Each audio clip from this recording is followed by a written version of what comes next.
Digon o sŵn yn y dosbarth yma wrth i'n llyged ni fynd i'r gogledd. Dyma ni yr Ebolesi o'r Gaseg, y Merlod Cymreig, yr adran B. Wnaethon ni fwynhau y dosbarth yn ei gynne fach, ac mae'r Ebolesi wedi dod nôl nawr i berfformio yn unigol. A beth, fan hyn, fydden ni'n dychmygu bod yr hyfforddi wedi bod mor bwysig yn arwen lan at heddi. Fydden ni'n meddwl, achos mae angen iddyn nhw fynd yn y fynol fan hyn, does e? Mae'n dipyn o risg, yn dwi? Mae yn risg. O'n i'n meddwl bod hi'n ddigon o risg dod y Gaseg bore yma. Eithaf fel balŵn, weithio. Pan wyt ti'n meddwl am i hanneud fedrwydd nhw mewn ffordd mor ifanc, dwi ti'n cweit yn siŵr falle siwr ddim nhw ymateb wyt ti. Fel rhoi meic i blant, o'n i'n meddwl, fe? Dwi'n siŵr beth sy'n mynd i ddigwydd. Ti'n mynd gwybod beth sy'n mynd o mas? Na. O, mae'r het i ffwrdd. Mae Brydfa Linksbury ar y brig, ar hyn o bryd. Linksbury. Miss Polly. Yw'r fam. Yw'r fam.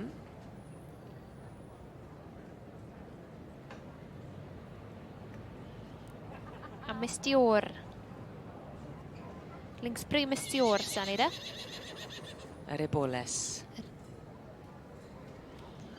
O, lluniau hyfryd. Ac fel o ti'n sôn gynne, Beth, y gwaith sy'n mynd mewn i'r dosbarth y Gaseg a'i hebol, neu heboles, angen 2 berson. Os. I hyfforddi ac i arddangos, ac yna i ddod ar swclyn yn ôl. Ia. A'r paratoi. Ni'n gweld mam a merch fyna wedi paratoi nhw gyda'i gilydd ac yn dangos nhw gyda'i gilydd.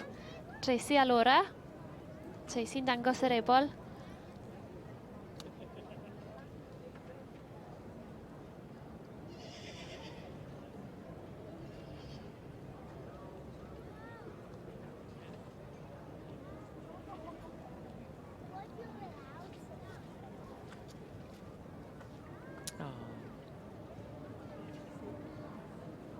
A mae yn Eboles Bert. Yndw i.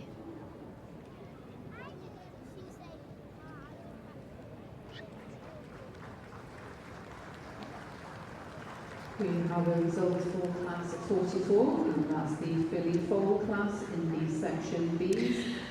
Tracy London yn cael gair bach fyny gyda Linksbury Miss Dior, yr Eboles ddath yn fuddigol yn yr adran B, ac wedi perfformio yn arferchog a bihafio'n wych a mynd ar garden goch.